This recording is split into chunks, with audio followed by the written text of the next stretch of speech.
Title: When the Fig Tree Doesn't Bloom, a Story of Waiting on God. Story.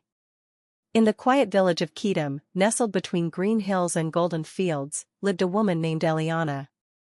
She was known for her gentle spirit and unwavering faith in God. For years, Eliana had prayed for a child. Each morning, she knelt by the window, whispering her hopes to the Lord. And each night, she closed her eyes with faith that one day, her arms would no longer be empty. The years passed. Seasons changed.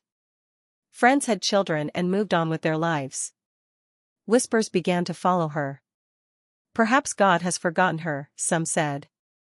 Maybe she did something wrong, others murmured. But Eliana kept waiting, not with bitterness, but with quiet trust. She served in the village, helped the poor, and worshipped God even when tears stained her cheeks. One day, while reading the scrolls, she came across the words of Habakkuk, "Though the fig tree does not bud and there are no grapes on the vines, yet I will rejoice in the Lord." Those words became her anchor. She learned to rejoice, not because she had received, but because she believed. And then, one spring morning, long after she had given up counting the years, a messenger came from the temple. A family member had died and left her a child to raise as her own. In that child, Eliana saw the promise of God, not always as we expect, but always on time. Her waiting had not been in vain. It had shaped her, deepened her love, and aligned her heart with heaven's will. The story is teaching us about the journey of waiting on God. 1. Waiting is a process, not punishment. Waiting on God is not a sign of His absence. It's often where He does His greatest work in us. While we wait, God is shaping our character, teaching us trust, and preparing us for what's to come. 2. Biblical examples of waiting. Abraham waited 25 years for Isaac. Joseph waited in prison before stepping into purpose.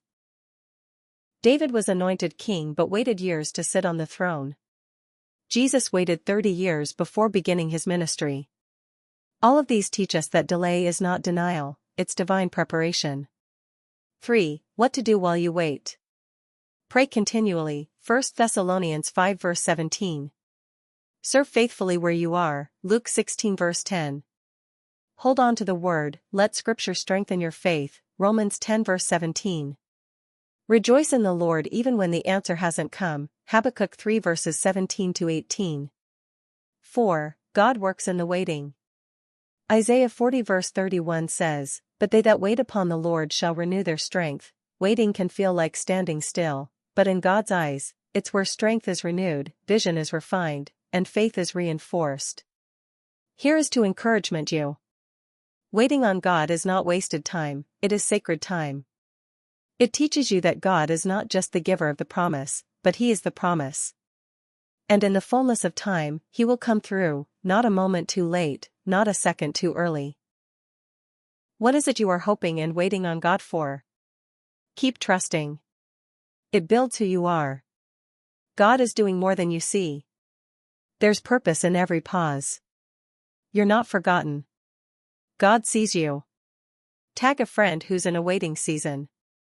Like, share and comment. And follow us at Lamentations for more.